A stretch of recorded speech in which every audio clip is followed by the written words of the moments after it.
You're watching the Trans Am Series on Racing America. It is a beautiful Sunday afternoon at Sebring International Raceway, one of the most storied pieces of asphalt anywhere in North America, a track that held the very first Trans Am race in 1966. And today, 60 years later, on that same ground, something new begins, and we're ready to fire the engines.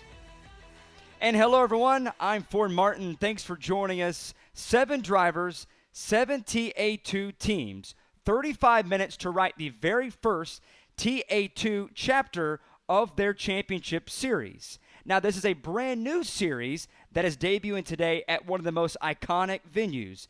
President Andy Lally called it a great first step and a place for racers who want a professional level event, live streaming, and real competition without the full commitment of the Pro Series or those that are looking to graduate to the Cube 3 TA2 series. Lebeco still holds on to the lead, but Bruce Raymond right there in striking distance as he trying to make a move down here. Hard on the brakes. He pulls the move. Now it's Bruce Raymond. He will take the lead. Raymond gets a little too hot. Into the grass he goes.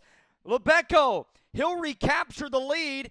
And Lebeco, after allowing Raymond to get by him, Raymond too hard on the brakes. He goes into the grass. He'll recover and stay in that third spot. Back in the field today, you see that number 11 of Paul Ruth, that red and blue machine. The realtor turned driver here this weekend. A battle for the lead. John Atwell and turn number 17. And getting a little too high right there. Atwell had a really good corner. And they made their way down the front stretch. Trying to pull the block. Atwell is there. Atwell crosses over. And they're going to be side by side as they make their way down the turn number 1. Atwell peeked out of line. Not going to be enough to fool James Lebeco. Here comes Atwell. Atwell pulls the move. John Atwell side by side. He decides to pull out of it. Knows he's a bit faster than the driver of the 89. Chooses not to make the move and stays in line. Might be a wise move, but still good work by James Lebeco, not being fooled with Atwell putting a lot of pressure. Great battle between these two, Lebeco and John Atwell. Atwell, 52 years old, attempted a Camping World Truck Series race at COTA in 2021 and 2022. Trying to use some of that experience. He's now going for the lead as they make their way down the turn number 17. John Atwell to the point. He will take the lead. Who started 5th, makes his way through the field, and he will come across and lead his first lap after getting around James Lebeco. He's been faster the last few corners. Hasn't put the pressure to him just yet. Make any moves to knock him out of the way. Makes the wise decision. Waits for a better corner, and he does just that. And John Atwell, we'll see if he pulls away now. And that M1 Chevrolet. Take a look at another one of these little M1 cars. There's Renee Molina. And that M1 chassis from Mission, Texas, and that 5x5 brewery. Taking a look at a battle for that second spot. James Lebeco going right at it with Bruce Raymond. Two guys that have been 2 peas in a pod so far in this race. Raymond not afraid to drive it deep into the corner.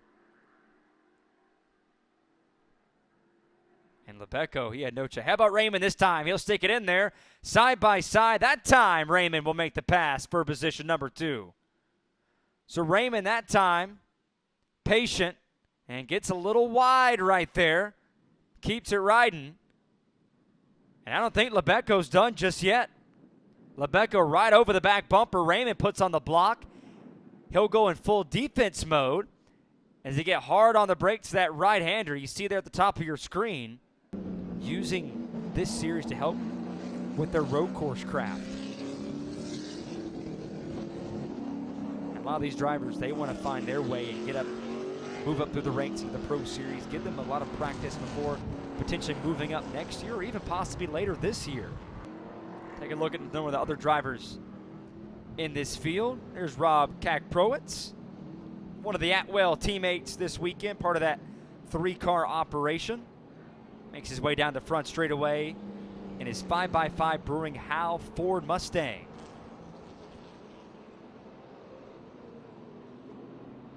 One of those Howe chassis, one of the approved TA2 tube frame builders. There's Alan Davidson. Started from the back of the grid. He's now gained up 2 positions to now in that 5th spot from Springdale, Arkansas. The FPEC sponsorship.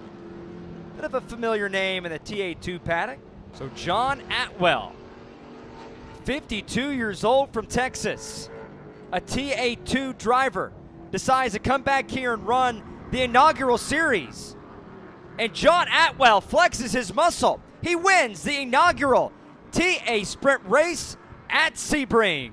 So let's go ahead and look at the top 7 finishers for today's TA Sprint race here at Sebring International Raceway. John Atwell is going to get the win today. Bruce Raymond, after battling with James Lebecco there throughout the entire race, he got back around. He had the lead there for a moment, as we saw on that hairy start on lap 1. John Atwell moved from 5th to 1st, but Raymond will finish 2nd, James Lebecco 3rd, 4th, Rob Kakprowitz, 5th, Alan Davidson, 6th, Renee Molina and an M1 chassis Chevrolet. Then Paul Ruth, the realtor himself, will round out in the 7th position, finishing 4 laps down due to that mechanical failure that he had this afternoon. Don't forget to join us for our next race from Lime Rock Park up there in Salisbury, Connecticut. May 23rd, Memorial Day weekend. Going to be a lot of fun. Can't wait to get up there. But again, that's going to do it for us on this Sunday afternoon under the sunshine of Sebring, Florida, as the first chapter of the TA Sprint Series is in the books. And from our entire Trans Am and Racing America crew, I'm Ford Martin saying so long from Sebring International Raceway. John Atwell is your winner.